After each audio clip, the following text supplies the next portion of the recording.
2 days after my girlfriend left for her business trip, I saw her in town. She was supposed to be 300 miles away in Seattle, pitching to clients. Instead, she was stepping out of a coffee shop downtown, laughing. Not the polite, work meeting laugh she used in public, but the kind that came from her chest, the one I used to think was mine alone. And she wasn't alone. A man stood beside her, tall, well-dressed, his hand brushing her lower back as they walked toward a parked car. She didn't flinch. Didn't look around. She just smiled and leaned in as he whispered something.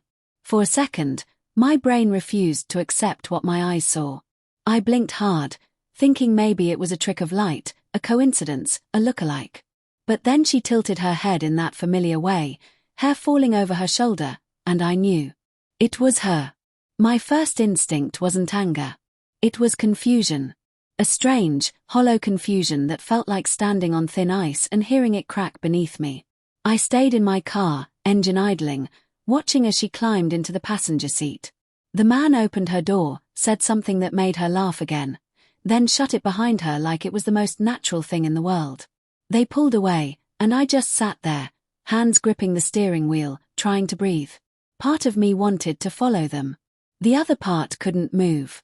I must have sat there for 10 minutes before I finally drove home. The whole way, my mind replayed her goodbye from 2 days ago. The way she'd hugged me, quick, distracted. The way her suitcase was lighter than usual.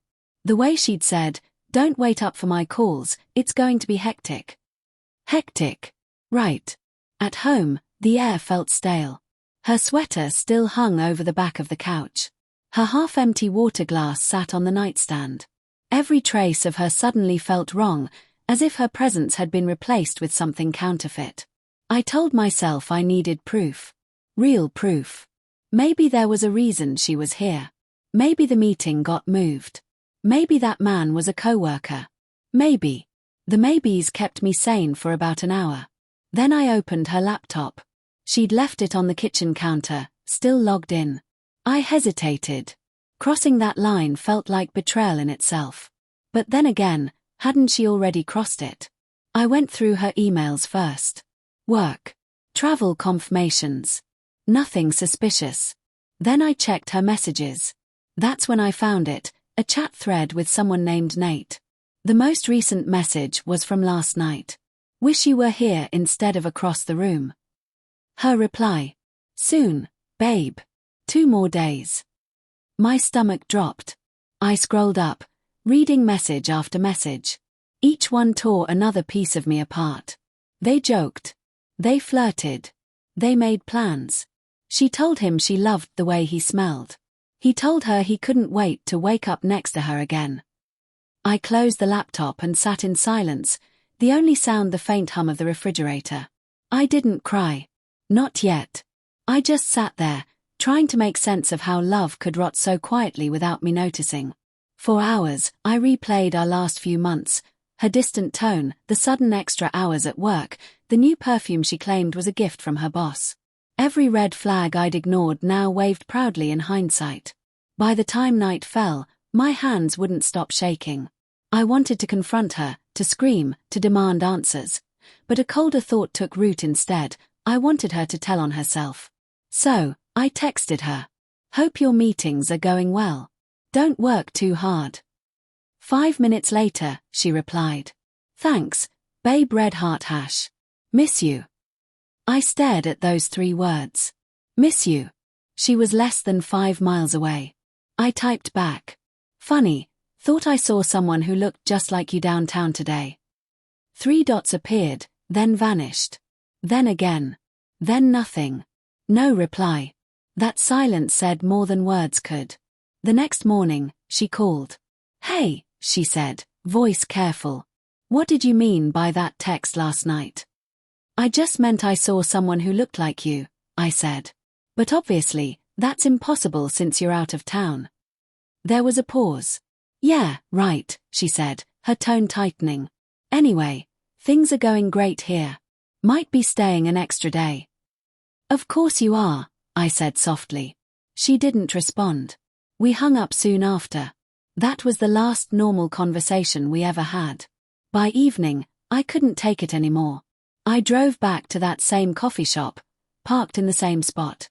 Her car wasn't there, but his was. I recognized it from the day before. Sleek, black, expensive. I waited. 2 hours passed before they arrived. She looked relaxed. Her hand brushed his as they walked. He leaned close to her, and she smiled like someone who didn't have a boyfriend waiting at home. I stepped out of my car. Her smile froze the instant she saw me. "Mark," she said, voice cracking. "What are you?" "Business trip, huh?" I asked. The man looked between us, confused. "Is this?" "Yeah," I said, never taking my eyes off her. "I'm the boyfriend." Her face went pale. "Mark, please. It's not." "Don't," I said. "Don't lie again." For a moment, no one spoke. The noise of the city around us, honking cars, chatter, the hiss of rain starting to fall, felt distant, muffled. She took a step forward. "Let's go somewhere and talk." "There's nothing to talk about." Tears welled in her eyes. "It's not what you think. I was going to tell you." "When?" I asked quietly. "Before or after the next business trip?" Her lip trembled. "I didn't mean to hurt you." "But you did." The man finally spoke. "Look, maybe you two should." "Stay out of this," I snapped, my voice low, steady. "You knew about me, didn't you?" He didn't answer. That was answer enough. She reached out, but I stepped back. "Don't touch me," I said. Her tears broke then, streaming down her face as she whispered, "I'm sorry." I believed her, for about 2 seconds. Then I realized she wasn't sorry for what she did. She was sorry she got caught. I turned and walked to my car. She called after me, her voice breaking, pleading, but I didn't look back. As I drove away, I caught her reflection in the rearview mirror, standing in the rain beside the man she'd chosen over me. It was almost cinematic, the way the streetlights flickered over her face, the way she wrapped her arms around herself like she finally understood what she'd lost. I pulled over a few blocks later and sat there, hands gripping the steering wheel, my chest heaving with a mix of rage and heartbreak. I thought love was something you built, brick by brick, through trust and small promises. But in one weekend, she'd shown me how easily someone could burn the whole thing down and call it a mistake. I didn't cry until I got home. When I did, it wasn't quiet. It was raw, ugly, the kind of grief that feels like it'll never stop. The next day, she texted me a long message full of apologies and explanations. I didn't read past the first line. "I never meant to hurt you." I deleted it. Because intent doesn't matter when the knife's already in.